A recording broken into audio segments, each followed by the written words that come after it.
Alhamdulillah wassalatu wassalamu ala sayyidina Rasulillah Muhammad bin Abdullah wa ala alihi wa sahbihi wa man wala. Alhamdulillah, suatu ucapan syukur kita kepada Allah Subhanahu wa taala merakamkan segala bentuk penghayatan terhadap kebesaran, kesempurnaan, kemuliaan ketuhanan Allah Subhanahu wa taala yang terakam di dalam hati seorang hamba-Nya. Maka ucapan alhamdulillah yang kita ucapkan sehari-hari ditambah dengan amal taat yang kita lakukan menterjemahkan makna syukur dan puji kita kepada Allah Subhanahu wa taala dengan segala kurniaan yang dikurniakan oleh Allah. Kita terus melaksanakan perintah Allah dan menterjemahkan juga dalam bentuk kehambaan kita yang bermujahadah membersihkan hati kita untuk mencapai kemuncak kesetiaan kepada Allah Subhanahu wa taala. Ia semua adalah cerminan diri seorang hamba yang tunduk kepada kebesaran Allah Subhanahu wa taala, yang melihat segala kesempurnaan itu tidak lain melainkan daripada Allah Subhanahu wa taala, dan tunduk, kagum dan bergantung kepada kesempurnaan Allah Subhanahu wa taala. Demikianlah kemuncak keimanan seorang insan diterjemahkan dalam bentuk kehambaan untuk mencapai ma'rifatullah, kemuncak kesempurnaan kenal kepada Allah Subhanahu wa taala dan penghayatan terhadap keindahan nama-nama dan sifat-sifatnya yang sempurna. Inilah amanah yang Allah Subhanahu wa taala serahkan dalam kehidupan seorang insan untuk beribadah kepadanya dan mengenalinya di sebalik ketentuan dan di sebalik nama-nama dan sifat-sifatnya yang maha sempurna.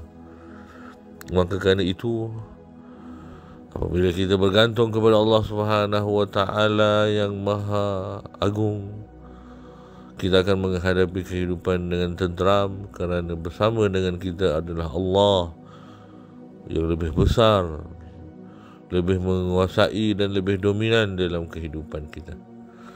Mungkin satu masa kita rasa kerdil dan kecil menghadapi kehidupan, cabaran hidup umpama ombak ganas yang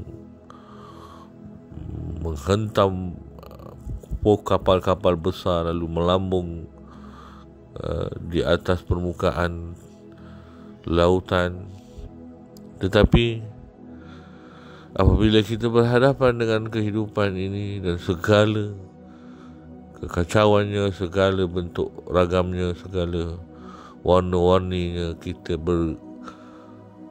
sama dengan Allah Subhanahu wa taala dalam kehidupan kita, menghadapi kehidupan kita dengan bantuan Allah, kita akan melihat betapa kita ini tidak akan disia-siakan oleh Allah Subhanahu wa taala.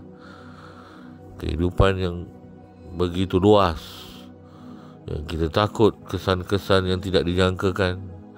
Apabila hati bergantung kepada Allah dan tawakal kepadanya, hidup menjadi sangat lapang dan tenang, kerana kita bergantung sempurna kepada yang maha sempurna. Begitulah apabila orang makin mengenal nama-nama Allah Subhanahu wa taala dan sifat-sifatnya yang sempurna, dia akan berinteraksi kepada kehidupannya secara sempurna. Akhirnya dia ialah hamba Allah Subhanahu wa taala yang berhadapan dengan jemari takdir ketentuan ketuhanan Allah Subhanahu wa taala. Apa saja yang terus berlaku dan berlaku, dia yakin betapa dengan iman yang ada di hatinya dan ketaatan yang dilaksanakan akan membawa dia kembali kepada rahmat Tuhan, kembali ke akhirat dan kehidupan yang berkekalan. Inilah yang cuba diusahakan oleh mereka yang mempunyai nama-nama Allah yang maha sempurna, yang disebut sebagai 99 nama-nama Allah. Tetapi dalam kesempatan ini kita memilih beberapa nama-nama ini yang kita telah sebutkan, bagaimana ianya memandu kita kepada kesempurnaan kehambaan. Wallahu a'lam.